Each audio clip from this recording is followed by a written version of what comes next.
Hello बच्चों, तो आप प्रश्न को देखते हैं। निम्नलिखित श्रेणियों का n पदों का योगफल ज्ञात कीजिए।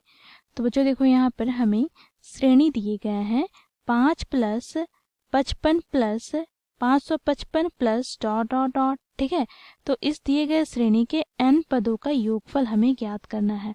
तो बच्चों देखो, हम इस प्रश्न की मुख्य अवधारणा की बात करें तो बच्चों देखो, मुख्य अवधारणा क्या हो जाएगा।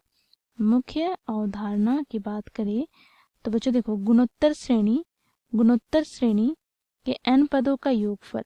ठीक है, तो गुणोत्तर श्रेणी का यदि प्रथम पद a और सार्वनुपात r हो तो दूसरा पद क्या हो जाएगा, a गुनी r। तीसरा पद क्या हो जाएगा, a गुनी r का वर्ग। चौथा पद a गुनी r का घन। इसी प्रकार n पदों तक। ठीक है, अब बच्चों देखो, n पदों का योगफल हमें करना है, तो n पदों का योगफल क्या हो जाएगा इस दिए गए गुणोत्तर श्रेणी के। तो n पदों का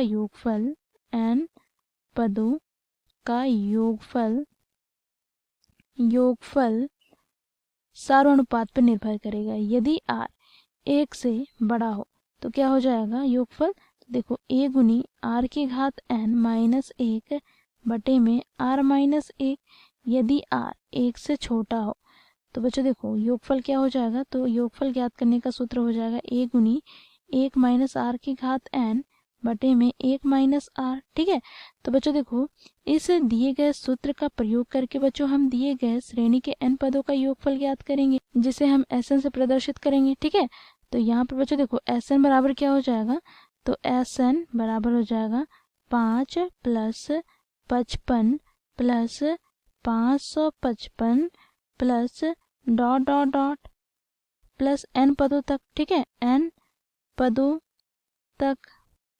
अब बच्चों देखो, यहाँ पर हम क्या करेंगे, हम यहाँ पर 5 उभयनिष्ठ ले लेंगे। ठीक है, तो यहाँ से हमें क्या प्राप्त हो जाएगा। तो 1 plus 11 plus 111 plus dot dot dot plus n पदों तक। ठीक है, n पदों तक।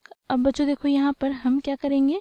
तो बच्चों देखो, सभी पदों को हम 9 से गुणा कर देते हैं और 9 से भाग दे देते हैं। तो यहाँ से हमें क्या प्राप्त हो जाएगा। तो देखो, 9 से भाग दे दिया। अब कोष्टक में अंदर वाले पदों को 9 से गुणा कर देंगे। तो यहाँ से 9 प्लस यहाँ पर 99 plus 999 plus dot dot dot plus क्या हो जाएगा n पदों तक। ठीक है, n पदों तक। अब बच्चों देखो, यहाँ पर हम 9 को क्या लिख सकते हैं। तो बच्चों देखो, 10 में से हम 1 घटाएंगे तो हमें 9 प्राप्त होगा। इसी प्रकार बच्चों देखो, 100 में से हम 1 घटाएंगे तो हमें 99 प्राप्त होगा। इसी प्रकार हम 1000 में से 1 घटाएंगे तो हमें 999 प्राप्त होगा। Plus dot dot dot plus ये कितने तक चलेगा। तो n पदों तक। ठीक है, n पदों तक। अब बच्चों देखो, यहाँ पर 5/9, यहाँ से हम क्या करेंगे, इसे व्यवस्थित करके लिखते हैं। तो यहाँ से क्या हो जाएगा, 10 plus 100 plus 1000 plus dot dot dot plus n पदों तक। ठीक है, n पदों तक। फिर बच्चों देखो, यहाँ पर हम -1 सभी पदों में देख रहे हैं, तो इसे हम एक साथ लिख लेते हैं। तो यहाँ पर बच्चों देखो, सभी पदों से माइनस उभयनिष्ठ लेंगे। तो बच्चों देखो, यहाँ से हमें क्या प्राप्त हो जाएगा। तो 1 plus 1 plus 1 plus dot dot dot कितने पदों तक। तो n पदों तक। ठीक है, n पदों तक। अब यहाँ पे देखो, 5/9।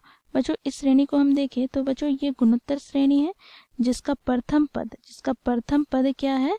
तो देखो, प्रथम पद a है। ठीक है, प्रथम पद a बराबर 10। ठीक है, अब बच्चों देखो, यहाँ पर सार्वनुपात क्या हो जाएगा। तो सार्वनुपात क्या होगा। तो दूसरे पद को प्रथम पद से विभाजित करेंगे या फिर तीसरे पद को दूसरे पद से विभाजित करेंगे, तो दोनों स्थिति में हमें समान सार्वनुपात प्राप्त हो जाएगा। तो 100 को हम 10 से विभाजित करते हैं तो हमें 10 प्राप्त हुआ सार्वनुपात, जो कि 1 से बड़ा है। ठीक है, तो बच्चों मुख्य अवधारणा में प्रयोग किए गए पहले सूत्र का प्रयोग करेंगे। ठीक है, तो यहाँ से बच्चों हमें क्या प्राप्त हो जाएगा। तो देखो, 10 गुनी कोष्टक में r की घात n, तो r क्या है 10, तो 10 की घात n हो जाएगा माइनस 1 बटे में क्या हो जाएगा। तो r माइनस 1, अर्थात यहाँ पर 10 माइनस 1।